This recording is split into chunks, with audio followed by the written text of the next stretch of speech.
Hello folks, today we are going to talk about the LUMIX S 100 2.8 macro and how impressive that lens is.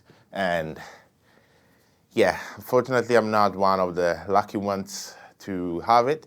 Consider subscribing so I might be sponsored by LUMIX and can receive those amazing things that LUMIX does so I can review them for you. But this is actually the 50 1.8 and I ordered the 35 1.8 and I might be ordering the 100, but let's go straight into the specs. It's exactly like the all S lineup of lenses that LUMIX has, and that's quite impressive. This is the 50, so see how small it is. Like, it's smaller than actually my palm. Well, I have pretty big hand, but it's smaller. And all the lineup from the 18 and the 24, the 35, the 50, and the 85 and the 100 are same size, which is really good for gimbal work and just for having same filter thread, because they have all of them 67 millimeter thread in front of it, so you can literally just buy one set of whatever you need to buy of filters. You buy basically, how many are they? 6, 7? Well, how many lenses are they? 7, I believe. 18, 24, 35, 50, 85. Yeah, 6. You just buy the 6 filter threads and there you go. You just need to swap them and that's amazing. There are not many companies who do that except for manual focus lenses or cine lenses. So that's really good. And the size and the weight, it's even more impressive. Is 350 grams for a 100 millimeter macro lens. That's insane, because compared to basically all the other macro 100 millimeter lenses, this size, I'm going to talk about size. Size don't matter, but sometimes it does. So it's just insane what LUMIX did. In my previous video, I was just saying if they managed to do the same size, chapeau LUMIX. So chapeau LUMIX, because that's just amazing. It's so light, 350 grams.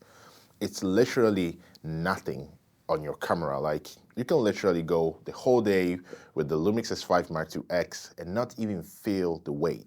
So that's amazing. And it's a macro lens.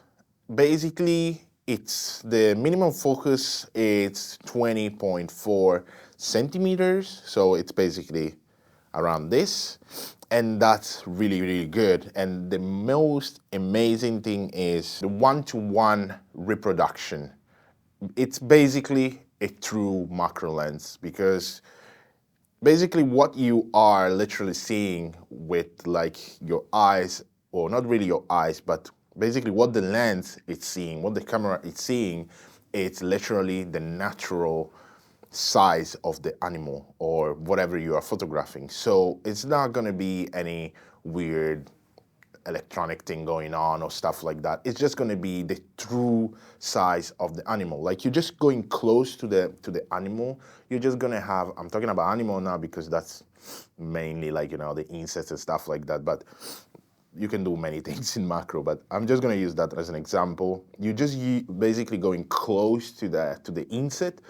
You're literally capturing the real size of the insect, because it's a one-to-one reproduction. And then from there you have the more scientific ones, which is 2-to-1, 5-to-1, but there you are going to macroscopic scientific devices, so we don't even go there. As I mentioned many times, it's a small lens, but so they didn't fit many switches. It just has 2 switches. It has the AF and then the focus switches, which it goes to infinity to 0.5, and then you have the full, and then you have 0.204 millimeters to 0.5 millimeters, which that you just goes on the macro side. So it's really good because they give you the freedom to actually choose where you want the focus mechanism to actually work. And that's really good. And it's kind of a typical thing that it's on mostly like long lenses. This is more of a medium long lens. So it's just good that they managed to do that in. And now let's talk about how they managed to actually achieve in such a small size put a freaking 100mm. Yeah, I keep repeating it because that's just insane. It's just insane. Sorry, I will keep repeating until the end of the video, but it's just insane how they managed to do that. So it's basically called, I need to read it, dual phase linear motor. And what it happens is that it has a step-in motor inside, which is what it's typically used in lenses with like fast autofocus systems. But the most amazing thing that they did is that they have put another motor inside. So basically you have two motors that are basically working together to basically make you have a better autofocus system and stuff like that. And because of that, they managed to put even smaller coatings and put smaller glasses and everything. I'm not really a scientific person when we come to this kind of things. I might be kind of a nerdy camera guy, but I'm not really into that electronic parts. So I'll let him explain better if he actually explains it better. So we now have a set of lenses that go from ultra wide to a mid telephoto in the same exact chassis, the same housing, the same filter thread. Everything is equal about them from a handling perspective. And that meant that there were a lot of things that our engineers had to do to make this lens really fit this small. First of those is really going to be down into the focus motor choices. Now, many lenses out in the market, they may use two motors to kind of help manage the types of elements that are used in these optics. But in our case, we didn't have motors, or not we didn't have, motors didn't exist to allow us to get to the size that we wanted. So our engineering team took it upon themselves, because of the design goal in mind, to literally create a new focus motor for this system. And that has a huge, benefit for how they want to build an optic. So to start with, we do use a stepping motor in this lens, so that is one of the two motors that are used. And many times those are the motors that are used for running heavier lens elements. You typically find them in a lot of macro lenses, or faster prime lenses that are typically bigger, like our 51.4 uses a stepping motor as well. But when it comes to being able to move fast and accurately for focus, which is something that macro lenses typically don't have the capability to do, they put it out there to say, well, we're going to redesign the linear focus motor. Now, I'm not going to go into too much detail here about it, but we'll talk about this on the live streams afterwards when we're back from the recorded streams. But in essence, the new linear focus motor that we've developed for this, which we're calling a dual phase linear motor, allows this lens to function so much faster than a standard macro lens that you may have ever looked at, to the point where you no longer really have to think, hey, I want to get a macro lens because I think macro is kind of cool, or maybe your job, maybe you're a wedding or an event photographer or videographer, and you know that you need some close-ups and macro stuff, but you're not having to just settle with the typical macro performance, which is slow focus. They have a very uncharacteristic look to them for use outside of macro, and they're just not the best suited for it. So when they went out into designing this, it was that idea of, well, why can't a macro be designed to function like a regular lens, or quote-unquote regular lens?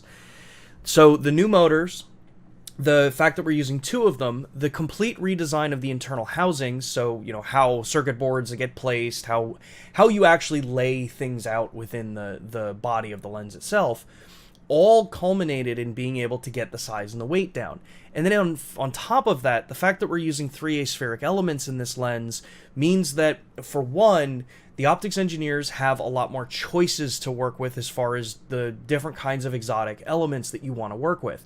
You're not bound by what the existing hardware options were, which would be the focus motors, in determining what elements you can use and where you can place them. The new motor allowed us to do new optic designs, allows us to choose, more exotic or non-normal optic choices, so element choices. And because we have the full integration of the way our system works, this lens now fully functions like a standard 100mm f2.8 lens that also happens to have one-to-one macro functionality. So yeah, that's basically what this new stepping motor kinda is, and it's quite amazing and revolutionary. There was actually a video or a picture that it kind of shown what the mechanism was. I tried to find it everywhere. I saw it once and I couldn't find it anymore, so I guess they just basically took it down. But if you see it, if I have posted it, that means that I managed to find it. But if I didn't manage, well, it's basically two motors working together, and by doing so, they basically managed to create this size of a lens and make it 100mm and macro.